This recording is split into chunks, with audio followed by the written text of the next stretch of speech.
Hi everyone, it's Keren here, and I have a new video for you today on my YouTube channel. Today I'm going to discuss my 10 favorite tools to use in mixed media and art. And these are just my favorite tools. It doesn't mean that it's everybody's favorite tools, but I've been doing these videos, my 10 favorite lists, or 10 lists of things that I do. It could be something that I think about. It could be something that I'm going to show you, what like tools.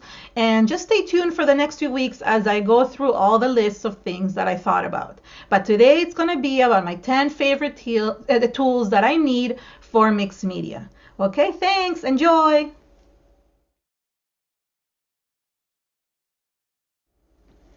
Tool number one is my heat tool. This is my Ranger heat tool. It's an amazing, look how used it is that it looks disgusting. And I have two of these that look the same. And this is such an important thing, especially for impatient people like me that want to actually get their mediums dried fast. So this is a perfect tool for it, and it's very quiet, so it's really nice to use at night if your kids are sleeping or if you're not trying to wake your partner up or things like that. And this is a very, look, I'll show you, it's very, very hot, so you have to be very, very careful. So that's the sound that it makes, and it's just a very nice tool to have. Of course, if you have the common embossing powder tool, the heat tool, that works as well. This is my favorite, and it's lasted me for a long time, and it's really small and compact, and I really use it. But you have to be very careful because it gets very, very, very hot because it's very powerful. So this is my number one tool. Without it, I just wouldn't be able to dry everything up. Well, in reality, number one, number two, to tell you the truth, all of these are important. All the ones that I'm going to be listing today are important, but I just want to go to the second one. And this is number two right here. What you see right here, this is my heat resist craft mat. And I know most people know the Ranger heat resist craft mat, which is really amazing as well. But this one that I just recently got, I really, really love. It's a Ken Oliver craft mat, and it's really huge. I can't even show you, but it basically covers almost my whole desk. And I have a very quite large desk. This is a 24 by 36 inches, and it's just really good. It's actually also clingy. So what it does is that your project doesn't move. It's really kind of sticky. It's hard to explain. And what it does is that it really is easy to clean. So anything that spills on it, I'm able to clean it really well. And I just grab a wipe and basically just wipe it off. So that's really important to do. Which leads me to my third thing, and that is wipes. I know this is the simplest tool, and people laugh at me in classes when they've never taken a class and they don't understand why I say baby wipes. Baby wipes are so important for mixed media. So tool number three, baby wipes. You wouldn't think it is, but it is. Like, I literally use them all the time. I don't even use as much paper towel. I mean, I do use paper towels sometimes, but baby wipes is really the number one thing that I use to clean everything. It's just really, really important to have. So it's just silly. It's a simple thing, but it's always good to have. I get these are Costco, but any baby wipe, alcohol-free baby wipe you can use. Another point to make for if you do want something that to remove things like stays on or things like that, then alcohol in the wipes will be important to use. So you could have a stash of those as well to remove any type of alcohol based that's something that is strong enough that you need alcohol to remove it. That's what I mean. Okay, let's go with number four, and this is one of my favorite ones that actually has come up recently. My silicone brush. This is a Prima Finnabair silicone brush, and it's amazing. It comes in two sizes. And I just want to point out that all the products that I'm listing today are below in the description area in my YouTube channel, in my YouTube video.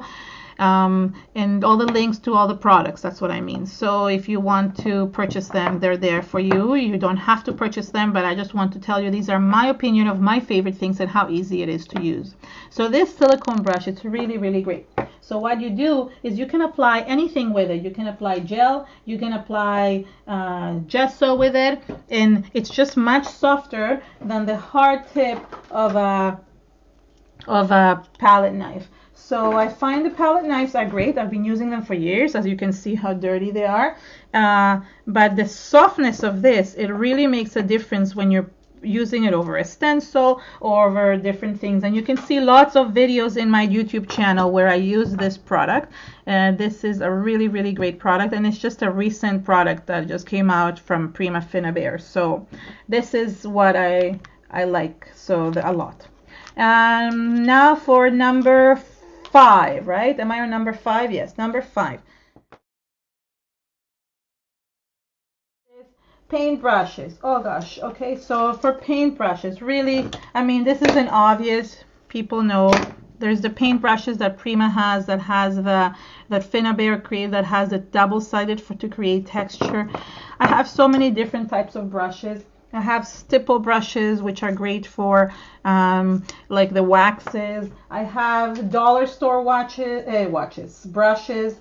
I buy things everywhere, and because of its mixed media, I try not to buy too expensive of a brush. This is a Faber-Castell one. I try to buy cheap brushes because I am a horrible person about cleaning them right after I use them. I kind of get too engrossed in what I'm doing, and I tend to forget to clean them after, and they end up being really hard. Here, this one is really hard, and they end up just like having to either throw them out, which I never do actually. Don't throw your brushes. This is the thing. You can use them in your art. So just to incorporate them into your arts, which is actually what I do. I never throw out brushes. But I am having another video coming up where I'm going to have hacks on how to clean your brushes and your stencils. So stay tuned for that.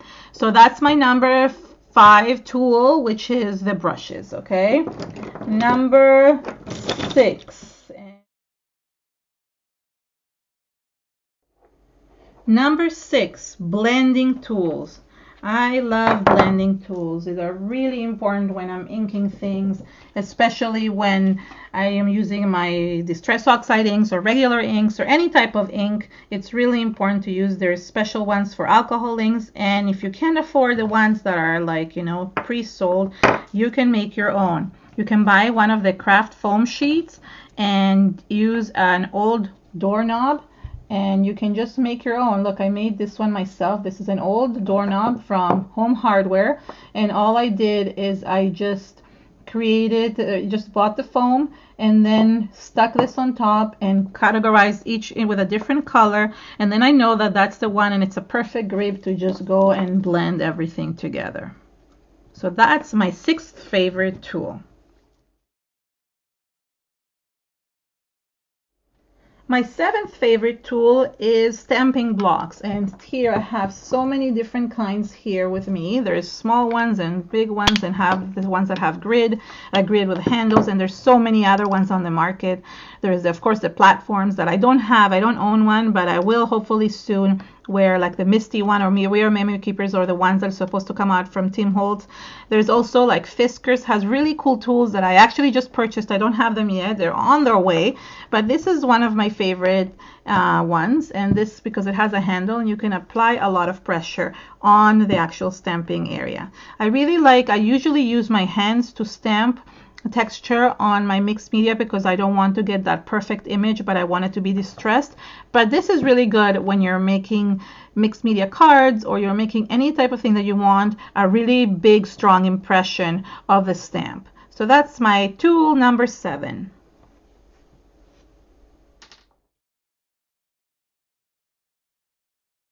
My 8th favorite tool is stencils, and how exciting. I love stencils. I love all different shapes of stencils, and from all different companies. I have some from Prima and Kaisercraft and the Crafters Workshop and Dilutions and God knows 13 Arts. There's so many companies that Stencil Girl. There's just so many companies that make stencils, and I just love the different shapes that they have, and they're just so pretty. And yes, I have a lot of stencils. I've been doing this for many years, and I've collected a lot of stencils and bought out a lot of stencils. because I use them for my classes, I use them for my art, and I like having all the different kinds. And I do encourage people to, you know, start with a couple stencils. You know, you buy yourself a couple. You can get some on sale in different places like Amazon or even scrapbook.com or any other of the stores under your local brick and mortar stores. Please support your brick and mortar stores. They might have some as well. And it's just really important to just start having stencils, because they are the ones that create the texture on your mixed media pages and on your layouts and on everything that you create. So this is an amazing tool, and it's one of my favorite ones.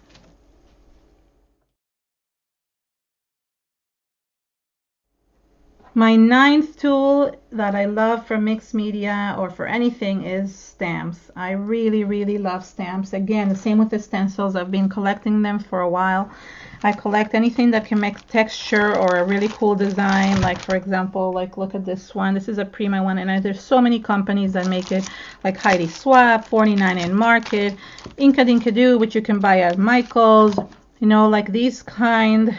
Probably got on Michael's as well. You have the Finnabair ones. This is one of my all-time favorites, which is like the honeycomb one, and they're just different techniques with it you can make. There is 7 Dot Studios, and there is Stampendous and Natalie Kalbach. There is these type of stamps, you know. So again, like different techniques that you can make. There's the Finnabair stamps. This is, you know, like she has so many different kinds. So really, there's so many different kinds. Again, invest ones that can make texture on your backgrounds. That's a really important thing to do. Something like these, or like this, or like this, or like this. So that makes like a really nice texture. Look at this, is like a wood grain texture. So it's really important to, if you want to create that texture in the background, it's really important to get something like that. And these, for example, make like stitching, stamping image on it. So that's like, just love having different types of stamps to work with. And that's one of my, oh, and here the perfect one that I use a lot. It was sitting on my desk. It's like a script stamp. I use this a lot. Look how well used it is. So it's really important to just have a set of stamps that you use all the time. There's some that I use constantly, and those are my favorites, and then some that I use less often. And there's some really cheap ones that I've been able to get on sale, or even at the dollar store I've gotten stamps before. Like, so it's just really important to always be on the lookout for things like stencils and stamps, and be able to find things like that.